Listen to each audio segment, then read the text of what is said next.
Şu en büyük paraları yaklaşık 25 dolar ederinde. Aklınıza televizyonlardaki gibi bir şeriat ülkesi asla gelmesin. Filistin için para topluyorlar burada, bağış. Herhangi bir Malezyalı'nın şeriatla yönetildiği için içki içmesi yasak. Ya ben bunu yemeden gitmem. Bulamazsınız çünkü bunları bir daha. İnandıkları tanrıların heykel halini görüyorsunuz. Dünyanın en büyük Hindu heykeli. Burada 2 mevsim var. Yağışlı ve kurak. Hatta öyle ki basın özgürlüğünde bizden daha iyiler.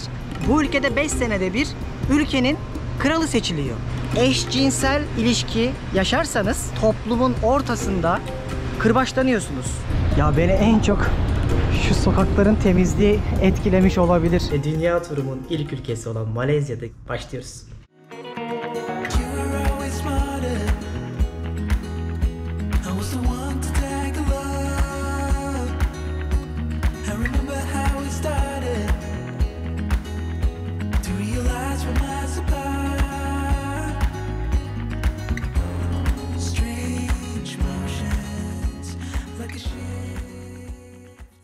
Ve Malezya'dan herkese merhabalar. Binlerce kilometre uzaktan sizlere merhaba diyorum. Başkent Kuala Lumpur'dan. Önceki bölümde buraya nasıl geldiğimi anlatmıştım ve bugün artık Malezya'daki ilk günümü size aktarmak istiyorum. Çok keyifli bir yerde kalıyorum. Şu anda 40. kattayım. Kentin tam merkezindeyim. Buraya yaklaşık 1000 TL civarında bir rezidans tuttum arkadaşlar Malezya'da. Bunu niye baskılayarak söylüyorum? Çünkü Malezya beni geldiğim andan beri çok şaşırtıyor. Hem fiyatlar anlamında hem gelişmişlik anlamında hem de değişim anlamında. Çünkü bu benim buraya 4 ya da 5. kez gelişim ve en son 5-6 sene önce gelmiştim ve çok şey değişmiş. Bunu nasıl anlıyorsunuz? Özellikle daha modernleşmiş. Burası bir şeriat ülkesi olduğu için birçok kafe, restoran, bar arattığımda çok farklı alternatifleri görebiliyorum. Çünkü önceden göremiyordunuz. Bununla beraber çok daha fazla etnik kökenin de bulundurulduğu bir coğrafya olmuş. Zaten Güneydoğu Asya'nın da en çok turist çeken ikinci noktası burası Tayland'dan sonra. Bugün Kuala Lumpur'daki ilk günümü size böyle hem gezdirerek göstermek istiyorum hem de anlatmak istiyorum. Özellikle bulunduğum finans merkezinin olduğu yere bayılacaksınız. Muhteşem parklar, harika yapılar. Bununla beraber aslında kentin içerisinde bir sürü farklı dini mabedin ve mahallenin olduğu yerler de var.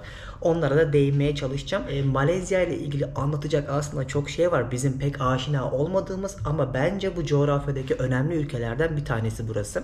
Bununla beraber çok da gezmesi keyifli, harika adaları olan, çok güzel şehirleri ve aynı zamanda bir de kırsalı olan bir yer burası. Burada aynı zamanda çok güzel, çok keyifli yaylalar bile var. O yüzden Malezya ile ilgili anlatacak çok şey var. Şu an açım. Hadi gelin yurt dışına gittiğimde ilk kahvaltıyı nasıl yapıyorum, güne nasıl başlıyorum, neler yapıyorum bir günüme hep birlikte şahit olalım. Ve dünya turumun ilk ülkesi olan Malezya'daki benim de Asya'ya çok uzun zamandır gelmediğimi düşünürseniz özlem dolu bir gezinin başlangıcı olsun. Size iyi seyirler, bana da iyi, keyifli, eğlenceli bir gün olsun. Başlıyoruz. Burası benim kaldığım ev. Önce buradan bir başlayalım ama sizi şimdilik evi göstermeyeceğim, gezdirmeyeceğim. Çünkü burası çok güzel bir kompleks. Aynı zamanda kentin merkezindeyim ve Malezya'nın iki yüzünü görüyorsunuz. Bakın şurada birazcık daha gelişmemiş mahalleler var ve yoksulluk da pek tabii ki bu ülkede had safhada. Bakmayın yani bu gökdelenlere ve ihtişama. Akabinde arka tarafta gördüğünüz yerde de bakın devasa rezidanslar, iş merkezleri var ki asıl bunun sol tarafında birazdan göstereceğim yerler çok daha felaket bir bölge. Otelden çıkıyorum. Bunun videosunu ayrı yapacağım size. Çünkü inanamayacağınız bir şeyler var burada. Yani ben çok şaşırmıştım. Size de göstermek istiyorum. Hadi evden çıkalım.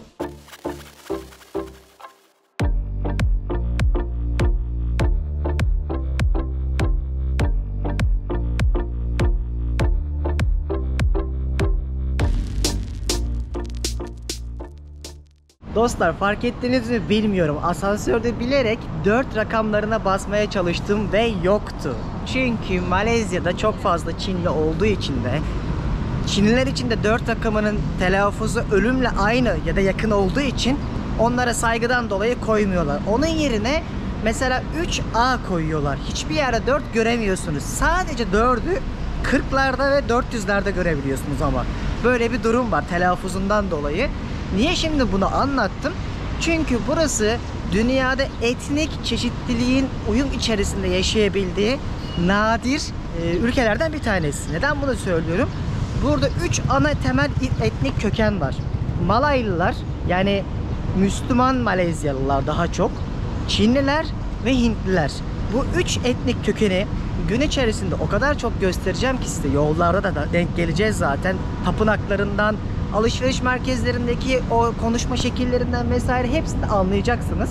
Baştan bunu belirtmek istedim. Çünkü Malezya'da bence en önemli detayların başında bu etnik çeşitlilik geliyor. Şimdi burası finans merkezi diye geçiyor. KL Center. Burada bir sürü gökdelenler var. Rezidanstır, iş merkezidir. Hepsini görüyorsunuz ki devam edenler de var. Buraya inanılmaz bir para akışı var. Çünkü burası İngiltere'nin sömürdüğü ülkelerden bir tanesi. İngiltere'de genelde sömürdüğü yerlerde böyle kapitalizmin bütün imkanlarını kullanıyor. Buranın da en büyük geliri ne? Takdir edersiniz. Petrol, gaz ve günümüzde ise özellikle finans hizmetleriyle tarım. Çünkü bu ülkenin %70'inden fazlası yeşillik. Özellikle dünyanın en büyük kauçuk üreticilerinden bir tanesi. Aynı zamanda da palmiye yağı üreticilerinden bir tanesi. İlk bölümde gelirken size o devasa palmiye ormanlarını göstermiştim. Ve bunu aynı zamanda da işte ihraç ediyorlar. Buralarda zeytinyağı, ayçiçek yağı kolay kolay bulamıyorsunuz. Bulsanız da pahalı oluyor bu yüzden. Çünkü çok fazla üretilmiyor da tüketilmiyor da. Böyle detayları anlata gezimize başlayalım. Bunları anlatmazsak bir ülkeyi tam anlamıyla size ifade edemem. Çünkü buraya geldiğiniz zaman bakın binalar, şurası sokak böyle güzelmiş, park böyleymiş demek çok bana mantıklı gelmiyor. Onları da zaten sırasıyla göreceğiz. Şu an açım, bir yerde kahvaltı yapmam lazım. Ve aynı zamanda bir şey daha söyleyeyim sizlere. Bu gezimin bütün detaylarını, dünya turumun hepsinde açıklama kısımlarına yazacağım. Kaldığım otelleri, kullandığım rehberleri, nasıl gezdiğimi oradan bakın. Size çok güzel, kapsamlı bir şekilde orada da rehber olmaya çalışırım. İşinize de yarar yani. Emin olun, buralara geldiğinizde benim bir sürü blog yazılarım da var, gezi yazılarım. Onları okusanız bile rahat rahat gezersiniz. Şurada bir yerde yiyecek bir şeyler bulalım bakalım. Az önce Kuala Lumpur Belediye Başkanı ile görüştüm. Bir tane çöp bulursan seni bir hafta ağırlayacağız burada dediler. Bu ne arkadaş ya? Şu temizliğe bakar mısınız? Pırıl pırıl. İnanılmaz, Singapur gibi. Ki burası da hani devasa bir metropol yani. Şu binanın güzelliğine bak. Yemyeşil böyle etrafına bitkiler ekmişler. Ve arkasında da Petronas ikiz kulelerini görüyorsunuz. Oraya doğru gidiyorum şimdi. Şurada bir ara sokakta kafe gördüm. Bir yandan var ya, her yerde bitkileri görüyor musunuz? Çok güzel ağaçlar var ve hepsi böyle tropik ağaçlar. Dünyanın en büyük yağmur ormanlarından bir tanesi de burada mesela. O yüzden bolca oksijen bulabiliyorsunuz buralarda. Şöyle bir çok şık kafe buldum. Girelim bakalım, bir kahve falan yaparız, kendimize geliriz. Takdir ederseniz buralarda da kahvaltı sıkıntısı olacak. Yani en fazla yumurta ve meyve bulabileceğiz. Ama ben hemen yolumun üstünde güzel bir kafeye denk geldiğim için hakkımı bundan yana kullandım ve buna yaklaşık olarak $4 verdim. Bu kadar lüks bir semtte gayet normal. Sokak yemeklerini falan tadınca zaten inanılmaz şeyler yiyeceğiz ve çok daha uygun olduğunu göreceksiniz. Ama şu an hem güne başlamak istiyorum hem de burayı çok beğendim. Bayağı tatlı bir yerdi. Croissant yapmışlar, bakalım nasılmış.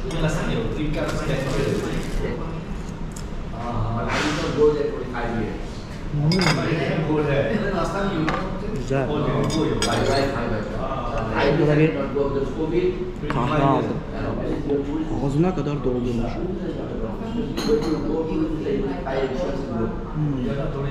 Oh, muhteşem. Çok güzel başladık ya. Güzel kahvaltımı yaptıktan sonra merkeze artık yürüyerek geldim. Şöyle bir gidelim bakalım. Şehrin içerisinde bakın böyle caddelerin ortasına çok güzel yolu kapatan bitkiler dikmişler, ağaçlar dikmişler. Burada iki mevsim var. Yağışlı ve kurak. Ülkenin doğusuyla batısında hava tam tersi olabiliyor. Mesela doğusunda yağışlı zaman varken batısında kurak olabiliyor. Yılın 6 ayı da bu şekilde devam ediyor. O yüzden gün içerisinde gezerken bir anda sıcak çöktüğünde bilin ki yağmur yakınlarda yağmaya başlayacaktır. Çünkü buranın o havada toplanan nemi bir şekilde yağmurla atması gerekiyor ve onu resmen hissediyorsunuz. Alışmaya başlıyorsunuz. O yüzden bu coğrafya yemyeşil. Sürekli yağış gördüğü için. Kışı da yok, baharı da yok diyebilirim burası ile ilgili. Yazı var ve hava her zaman 20 ile 30 derece arasında, ne 20'nin altına ne 40'ın üstüne çıkıyor. O yüzden standart bir düzeni oluyor. Buradaki bütün bitkilerin bu kadar gür ve yeşil olmasının en büyük sebebi de bu. Sürekli yağış alması. Ama ne gökdelenler yapıyorlar arkadaşlar ya. 5 sene önce geldiğimde bu kadar yoktu abi. Şimdi 7-Eleven'dan bir tane su aldım, çantama koydum. 3.20 verdim. 1 dolar 4.60. Oradan hesaplayabilirsiniz. Bununla beraber dikkatimi çeken bir şey söyleyeyim. Sigara çok pahalı. Genelde bu ülkelerde sigara uygun olur, Asya ülkelerinde. Yani yaklaşık olarak 4-5 dolar civarında. Herhalde burada da sigaraya savaş açmış hükümet. Şimdi merkeze doğru yürüyelim. Bir yandan da size ülkeyi anlatmaya başlayayım.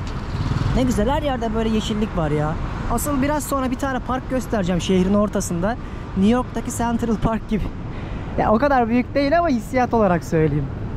Ya beni en çok şu sokakların temizliği etkilemiş olabilir.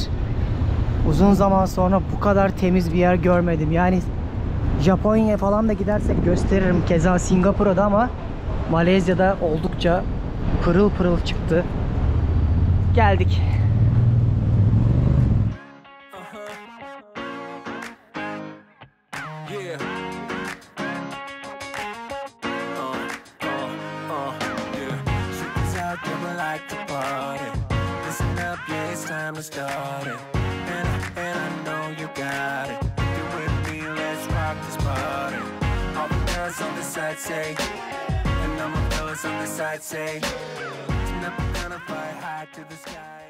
Arkamda gördüğünüz bina Petronas İkiz Kuleleri. Neden önemli? Dünyanın en büyük petrol üretim şirketlerinden bir tanesi Petronas şirketi.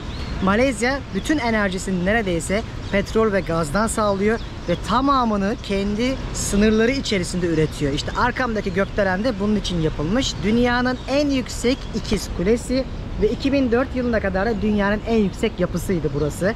Bunun altında devasa AVM, restoranlar, kafeler, ne ararsanız bulunuyor ve bulunduğum yerin tam adı da KLCC, yani KLCC Parkı diye geçiyor.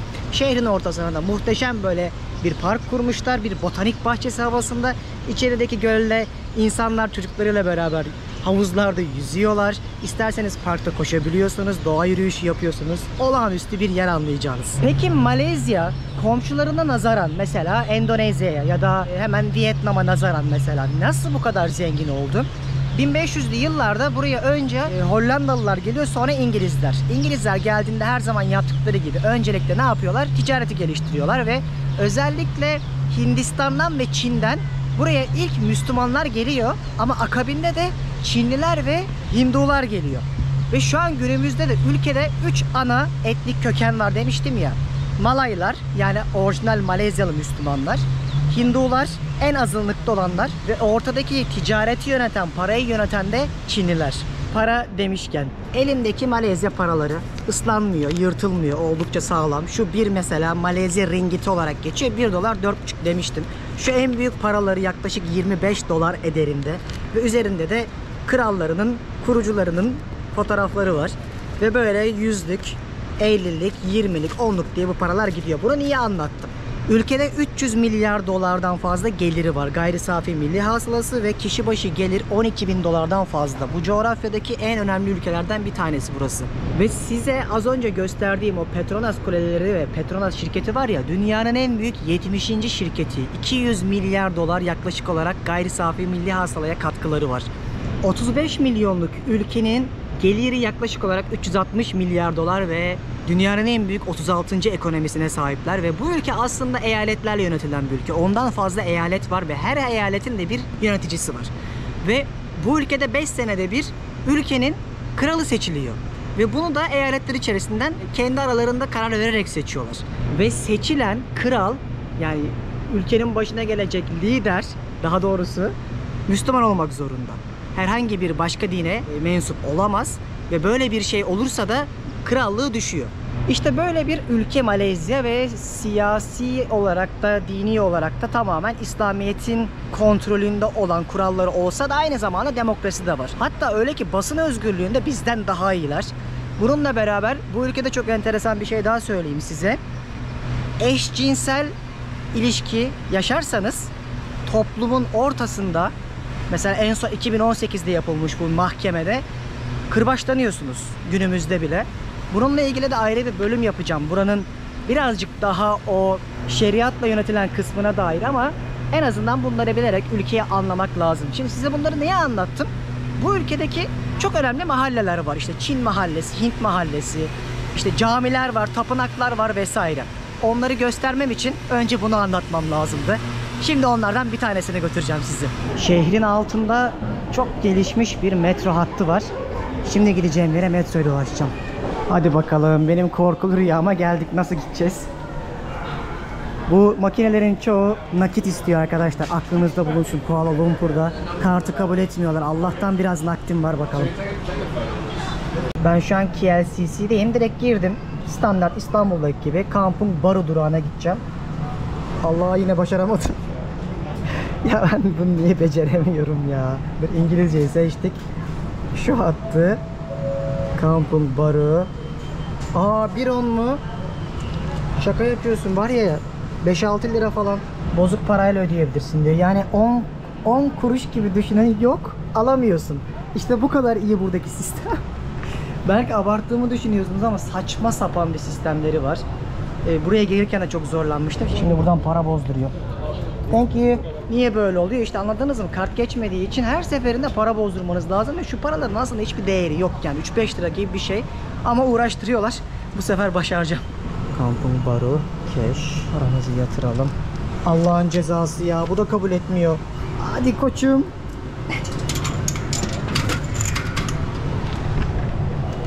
Başardım. Şunu almak için. Şimdi bunu da biniyoruz bakalım.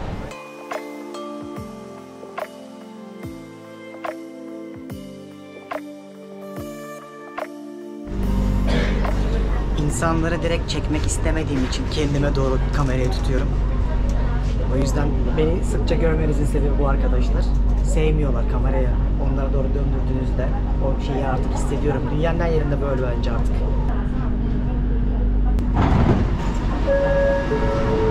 Geldik bile.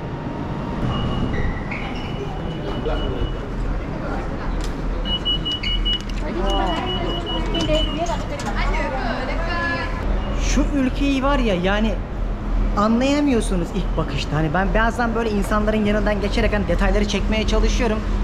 Bir anda Müslüman oluyorlar, bir anda Hindu, bir anda Budist ve iç içe yaşıyorlar.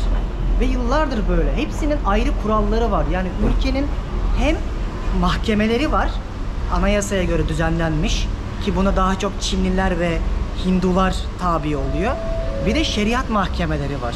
Bu da daha çok işte Malaylıların, Müslümanların tabi olduğu. Yani bu dengeyi nasıl kurmuşlar, nasıl yönetebiliyorlar anlayamıyorsunuz.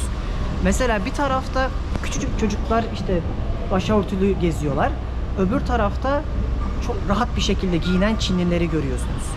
Hani ileride bir mahallede mesela parklar genelde böyle daha gelir olarak en düşük kesim benim şu ana kadar gözlemlediğim Hindular mesela. Yani o kadar renkli ki hangi ülkede olduğumu bir türlü anlayamıyorum şu an.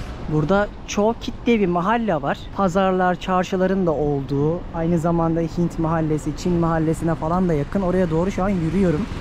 Yani biraz daha ileride inebilirdim. Ama hani yürümek istedim. Hem de size göstermek için. Bak şu binalar falan etrafı komple neredeyse balkonlarının demir parmaklarla kaplı. Şurada bak Filistin bayrağı asmışlar. Bu arada bu arkadaşların pasaportlarında bildiğim kadarıyla İsrail dışında bütün ülkelere vatandaşlarımızı alın yazıyor ilk sayfasında. Ve pasaportları çok güçlü Malezyalıların da birçok yere vizesiz gidebiliyorlar. Güzel bir yere geldik gibi. Rastgele geziyorum. Ben de bildiğimden değil yani. Bir anda koku da değişti. Ülkenin renkleri de. Şuraya bak. Az önceki o lüksten sadece bir durak uzaklaşıp nereye geldim? Burada Hindistan cevizinin kabuğunu yakıyorlar. Köz yapmak için muhtemelen. Yemin ederim Hindistan'a gelmiş gibiyim. Kokusu değişti. Ben bu ülkeleri gezmeyi niye seviyorum biliyor musunuz? Hani Latin Amerika'yı gezdim, inanılmaz güvensiz. Ulaşım çok pahalı, uçaklar vesaire. Avrupa'ya gidiyorsun, akşam renk yok. Tamam, düzen var vesaire de artık meydan, kilise sıkılıyorsun. Ama buralar hep renkli. Gündüz de renkli, akşam pazarlar kuruluyor renkli. İnsanlar sıcakkanlı, ego yok. Yani samimi. O yüzden buraları gezerken daha mutlu hissediyorsunuz kendinizi. Hani benim hala dünyada gittiğim 100'den fazla ülke içerisindeki favorim kesinlikle buralar abi. Asya. Şuraya girip bakalım. Bir dolaşalım bakalım ne varmış. Baharattan burnumun direği kırıldı. Ve burada bu arada herkes elle yiyor. Bakın çaktırmadan çekeyim. Bildiğiniz hani pilavı da dahi avuçlayarak yiyorlar. Böyle bir restoranmış burası. Bunun gibi bir sürü yer görürüz. Ben rastgele girdim. Ama süper ya. Akşam ben mesela otelin orada biraz dolaştım.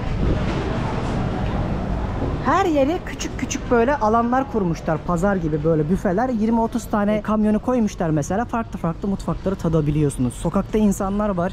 Yağmur yağsa bile hemen bir yere sığınıyorlar. Sonra yeniden çıkıyorlar falan. O yüzden bu rengi seviyorum Asya'daki. Hiç sıkılmıyorsunuz. Bu koku ne diyordum? Gördüğünüz gibi duryan. Ayak kokan meyve. Toplu taşımada falan bu duryanı getiremiyorsunuz, yiyemiyorsunuz. Yasak, cezası bile var. Kokusu fenadır. Yani tadı da böyle şey.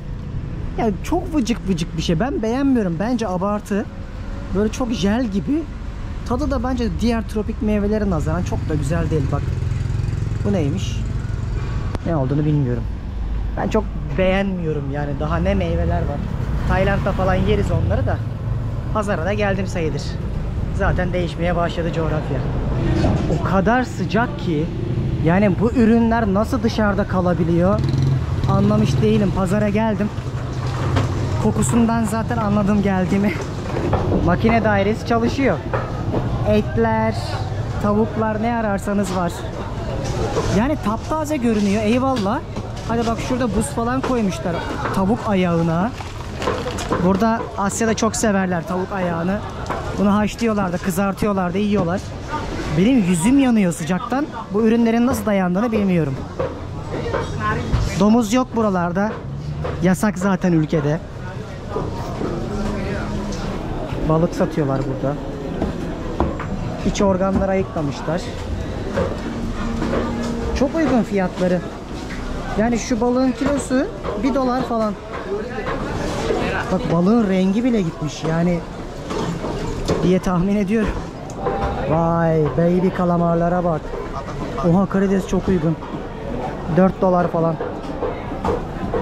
Ya bulursam güzel bir restoran yerim de burada satmıyorlar yani. Restoran gibi bir şey yok burada.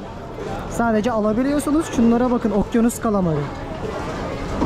İnanılmaz lezzetli olur bunlar var ya. Hadi bakalım inşallah güzel de bir restoran bulurum, şuraya bak. Excuse me, is there any restaurant here that we can eat this? Restaurant, what kind of restaurant? Fish restaurant like calamar, shrimp that I can make them do. Also, okay, man. Some restaurant downstairs, not like tropic like that. Like this, okay. Thank you. Thank you. Ya ben bunu yemeden gitmem. Bulamazsınız çünkü bunları bir daha. İnanılmaz zengin. Bak burayı sevdim işte. Yüzüm gülmeye başladı. Abi çok uygun fiyatları. En çok ona şaşırdım. Yani küçük kalamarları 10 ringgite falan satıyorlar. Bak hatta şurada var. Yani bu $2 falan geliyor arkadaşlar. Kilosu. Yani Türkiye'deki fiyatları biliyorsunuzdur.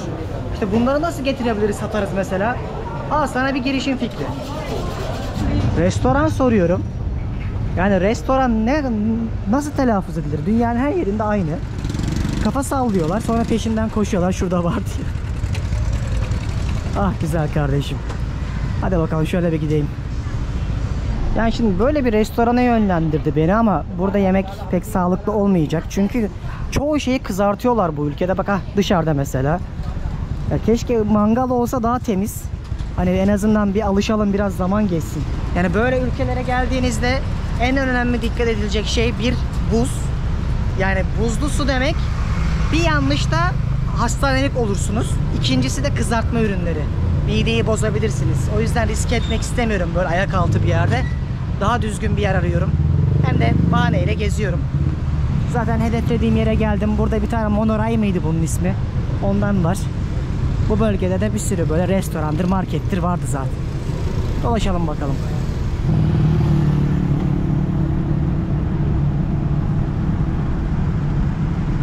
Dikkatinizi çekmiştir. Birçok insan burada İngilizce konuşuyor. Etraftaki reklam tabelaları dahi İngilizce. Çünkü İngiliz sömürgesi diye zamanında. O yüzden özellikle gençler çok iyi biliyorlar. Ama aynı zamanda ülke yönetiminde diyelim ki sen Malay değilsin, Çinli veya Hindusun. Devlet senin haklarını savunman için Çince ve Hintçe destek de veriyor. Yani herkes Malayca ya da işte İngilizce bilmek zorunda değil.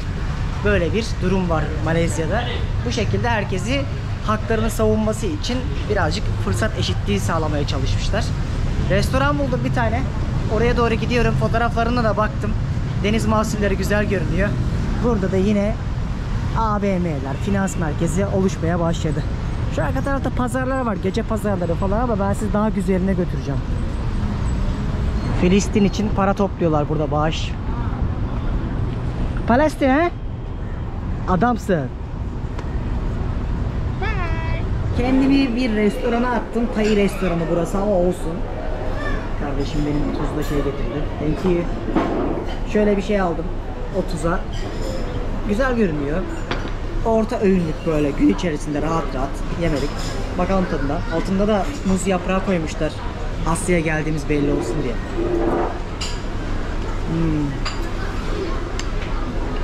Oha. Harika.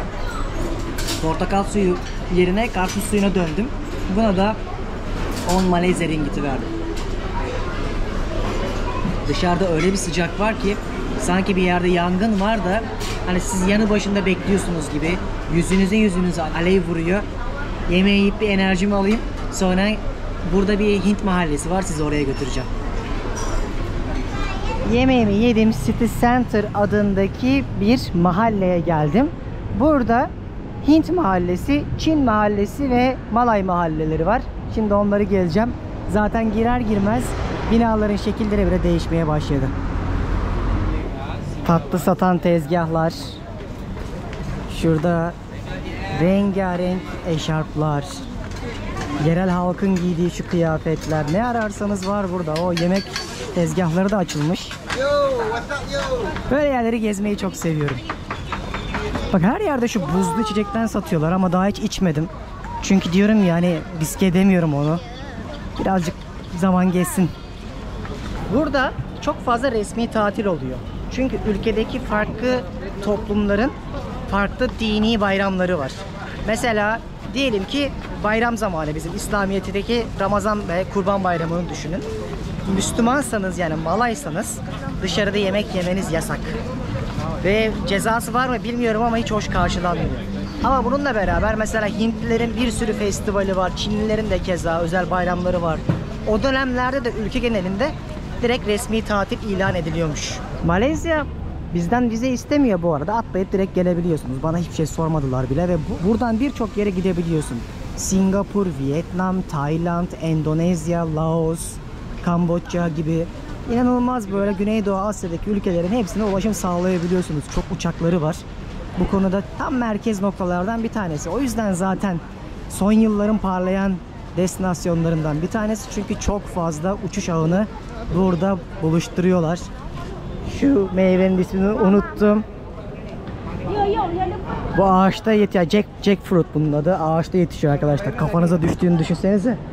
Hani hatta hep bir laf vardır ya, karpuzu ağaçta olduğunu düşünün ya kafanıza düşerse diye, hep böyle bir mucizeden, doğanın mucizesinden bahsedilir.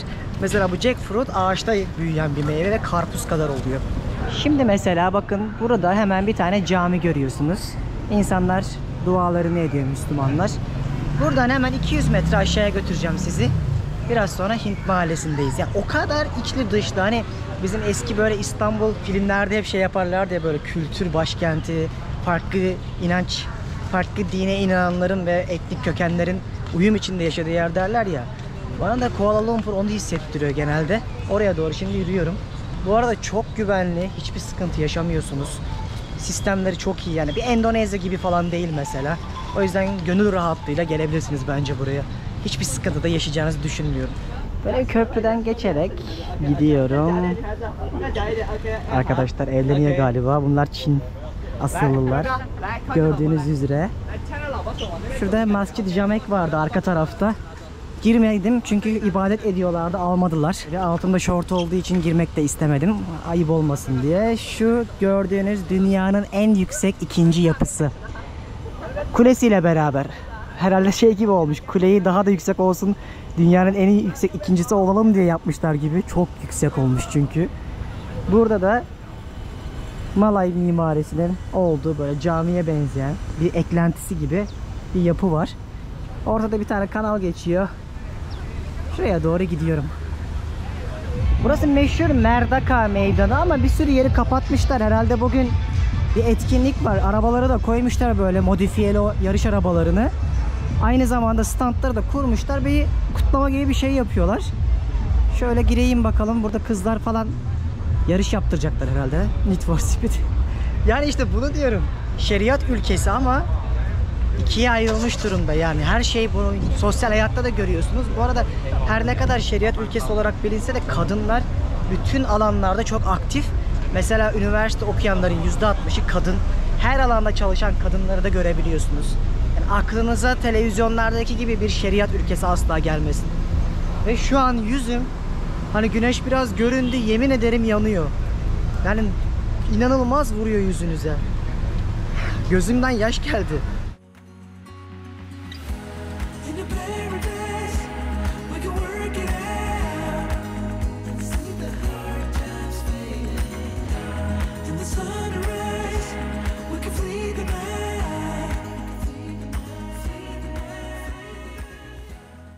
O kadar iki yüzü olan bir şehir ki bakın burası da. Yani biraz ilerliyorsunuz, bir anda bak nasıl oluyor mahalleler. Yani gece gelsem korkarım burada. O yüzden zaten böyle Asya'da özellikle geceleri bilmediğiniz öyle her yere girmemek lazım. Şimdi Çin mahallesine geldim. Böyle ara yollardan gire çıka. Şurada kapısı karşılıyor zaten. Çin mahallesinde de yine kendilerine ait bir ibadet edebilecekleri tapınakları, böyle yemek yiyebileceğiniz büfeleri, yani bildiğiniz Çin'deki yaşamlarının kolonileşmiş halinin devamını görüyorsunuz burada. Ve çok tatlı dükkanlar var. Ben çok beğendim bu mahalleyi. Yani geldiğinde hemen bir ülke değiştiriyormuşsun gibi hissediyorsun. Fark ettiyseniz size bir Hint tapınağı ya da mabedi henüz göstermedim. Çünkü onu en sona saklıyorum. En sonda izleyeceksiniz. Şimdi burada boş dolanıyorum. Yani belki abarttığımı düşünüyorsunuz ya da şikayet ettim ama o kadar sıcak ki. Yani böyle yüzünüze vuruyor o sıcak. Birkaç güne alışmaya başlarım inşallah. Şu kare aslında Kuala Lumpur'u biraz özetliyor. Yeni ve eski yan yana. Yalnız gökdelene yaklaştıkça o kadar yüksek ki yani uzaktan pek anlamıyor insan. Şu an oraya doğru yürüyorum. Burası komple Çin mahallesi.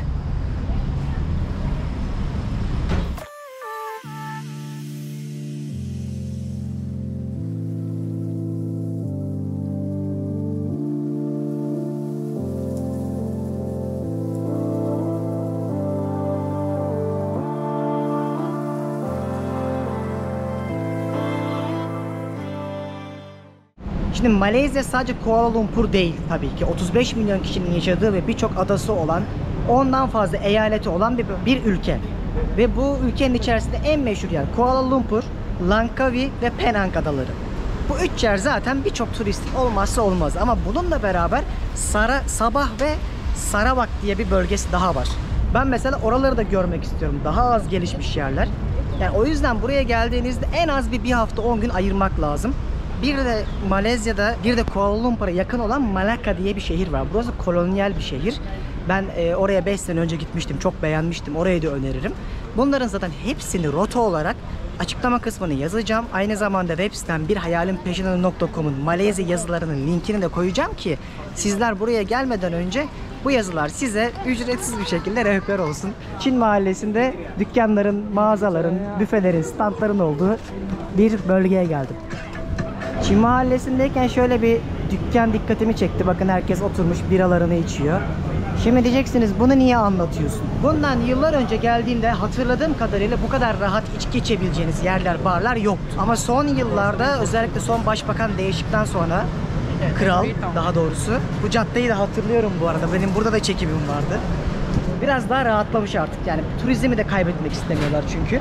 Ve bununla beraber normalde ülkede herhangi bir Malezyalı'nın şeriatla yönetildiği için içki içmesi yasak. Rahat dans ortamlarında bile takılması pek hoş karşılanmıyor. Bunu daha çok dediğim gibi Çinliler ve Hindular aslında kullanabiliyorlarmış. Böyle bir durum var. Canlı canlı da görmüş oldunuz.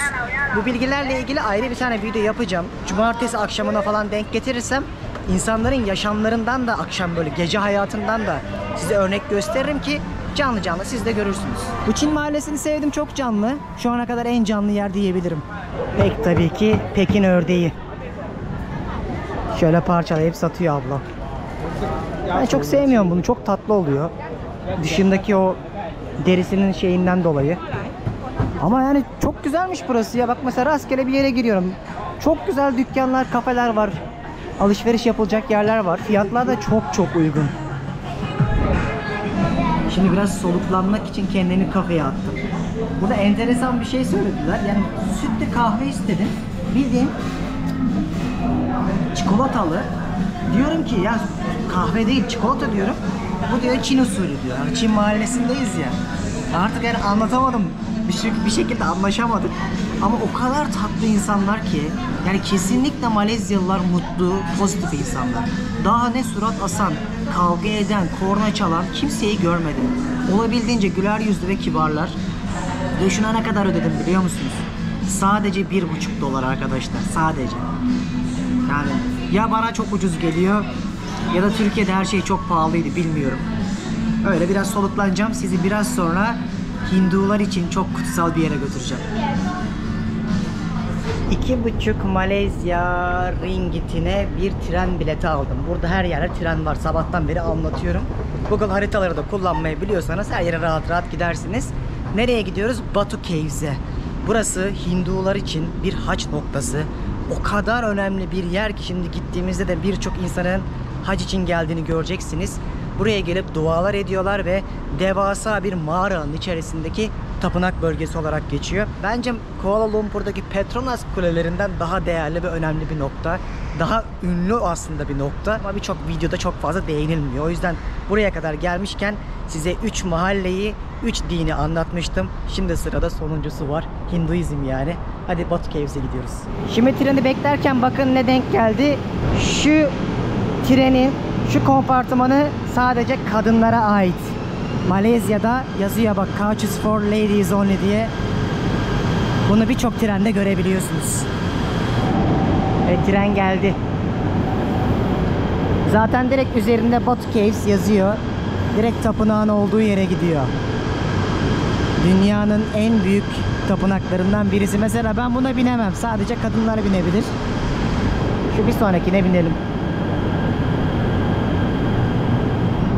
Şimdi Batu Caves'e geldik. Şurada uyarılar var. Mesela yakınlaşmak, evcil hayvanla binmek metroya yasak burada. Canlı görmüş olduk. Bu da özellikle yakınlaşma konusu. Yani indecent behavior, ahlaksız yakınlaşma. Şeriat kanunlarından birisi. 15 kilometre kadar dışarıda burası. Dünyanın en büyük Hindu tapınaklarından heykel olarak burası işte. Devasa bir yer. 270 küsür basamakla dünyanın en büyük mağaralarından bir tanesine gireceğiz ve içeride farklı tapınaklar olacak. Geldik. Hinduizm çok ilginç bir din. Hindistan'da size bir sürü bölüm yaptım. Yani o videolarımı izlemeden kesinlikle YouTube kanalımdaki takibinizi göz önünde bulundurun. Yani ciddi anlamda söylüyorum, çok enteresan bir ülke ve onun bir parçasını burada da göreceğiz bakalım. Ya şey gibi ya, böyle bir oyun gibi Hinduizm. İşte her bir tanrının dünyadaki görünüşünün işte sembolize ettiği bir inanç sistemi var. Kimisi koruyor, kimisi işte iyilik, kimisi bereket. Ki işte maymun tanrısı Hanuman var benim en çok hatırladığım. Ganesha var, fil başlı. Vesaire vesaire, yani var oğlu var. Buradaki tanrıların da ismini yukarıya gidince size söyleyeceğim. Yavaştan yürüyelim. Zaten böyle sarilerini giyip dua etmeye gelen Hinduları da görüyorsunuz. Yalnız Hindistan kokmaya başladı. Daha girer girmez. Burada boynunuza asabileceğiniz çiçekler var. Yine Hindistan'ın olmazsa olmaz kutsallarından. Yukarıya çıkıp dua ediyorsun. Ben de şimdi yukarıya doğru gideceğim ama bayağı yüksek. Burayı 140 sene önce bir Amerikalı kaşif bulmuş arkadaşlar. Şurada girişte de bir tapınakları var. Şu da Lord Murugan heykeli. Dışının komple altın ile kaplı olduğu söyleniyor ama akabinde çalınmış söylenenlere göre. Şuradaki merdivenlerde 272 basamak yukarıya çıkıyorsunuz ve boyamışlar. Önceden boyalı değildi diye hatırlıyorum. Ama bayağı büyükmüş ya. Dünyanın en büyük Hindu heykeli.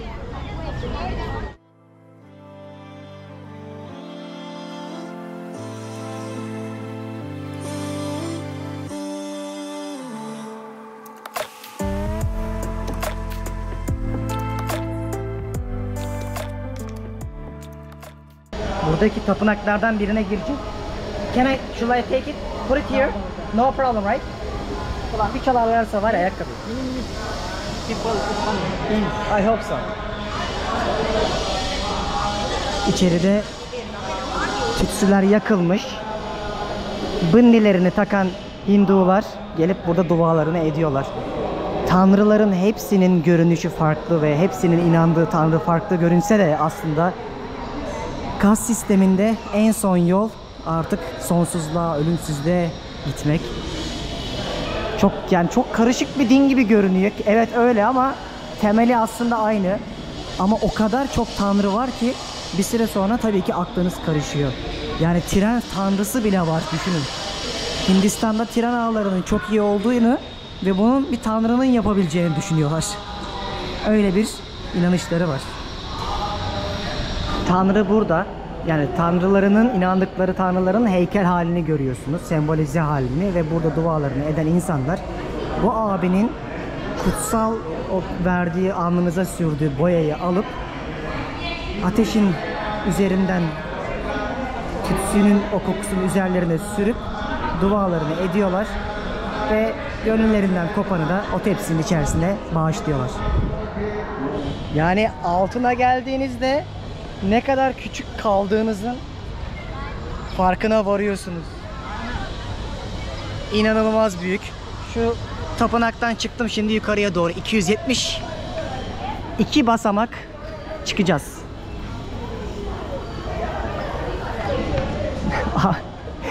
Kolayı da içmezsin ya. Kutsal olduğuna inandıkları hayvanlardan bir tanesi maymunlar. Hatta maymun tanrı Hanuman vardı. Ben onun belgeselini yapmıştım Anıl'la Hindistan'da. O belgeseli izleyebilirsiniz. Dondurmayı alıyor. Telefon çalıyorlarmış. Dikkat. Bu bebek. Ne yapıyorsun?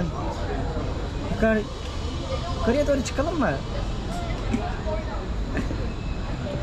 Hindistan'a 4 kere gittim. Yüzlerce sayfa web sitemde yazı yazdım. YouTube'da videolar çektik. 40 defa daha giderim. Yani bilmiyorum, bana çok farklı geldiği için her seferinde onlarla ilgili bir şey gördüğümde bile o kültür zenginliklerinin farkına varıyorsunuz. Başladık, bakalım bu 270 nasıl bitecek. Patron, adres doğru mu? Bir 150 basamak çıktım sanırım. Kuala Lumpur şehri görünmeye başladı ve bilmem kaç milyon yaşındaki bu karstik dağ oluşumunun içerisine doğru geliyoruz artık. Yukarıya girdikçe mağaranın sarkışlarını da görüyorsunuz tepeden. Yalnız buraya çıkarken bir kondisyon lazımmış dostlar. Aklınızda bulunsun. Ve geldim. Sonunda çıktık. Batu Caves denmesinin sebebi, bölgede Batu adında bir nehir var. İsmini oradan alıyor. Yaklaştığınızda mağaranın daha o şeyi var ya, devasalığı net bir şekilde altındayken hissediyorsunuz. Yarasalar falan varmış bu arada içeride ama o bu kısmı ayrı gidiliyormuş. Ben gidebildiğim yere kadar gideceğim. Vay. Muhteşem. Bunun gibi içeride 3-4 tane tapınak var. Hepsine gelip dua ediyorsunuz ayrı ayrı. Bu mesela ana temple'mış. Sri Velayuthar tapınağı. Özellikle Ocak ayında burada Hindular hacca gelirlermiş. Kutlamalar olurmuş. En yoğun zamanmış.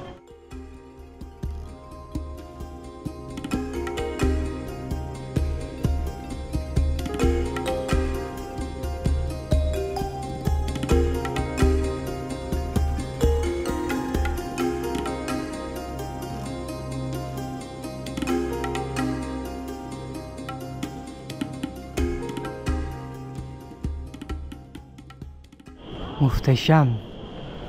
Yani çok farklı. Geldiğinizde ilk andan itibaren bunu hissediyorsunuz. Burada da dua eden Hindular var.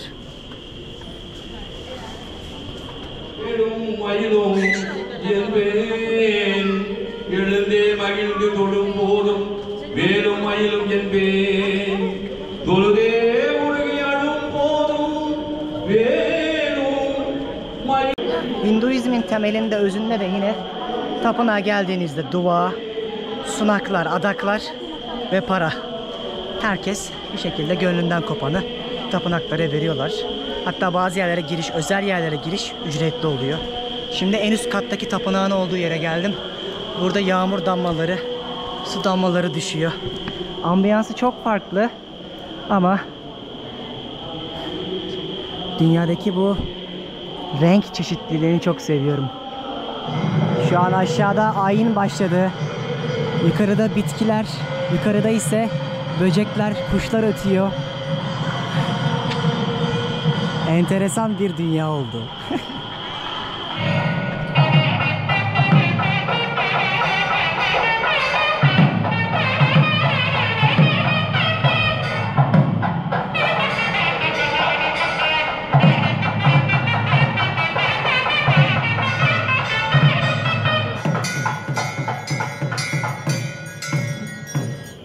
இதன் உருவமை கொலமிகு கரியது.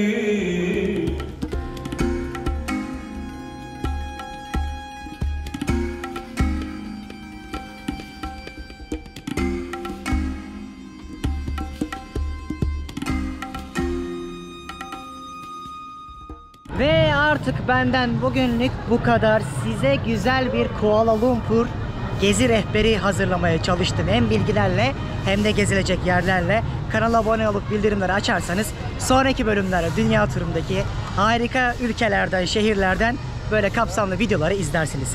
Açıklamaya da her şeyi yine aktaracağım. Buraya gelmek isteyenlere çok güzel yazılı olarak da bir rehberi oraya bırakıyorum. Şimdi artık gidip dinlenip biraz bir duş alıp kendime gelip ayaklarımı uzatmak istiyorum. 9 saatte size bu videoyu hazırladım.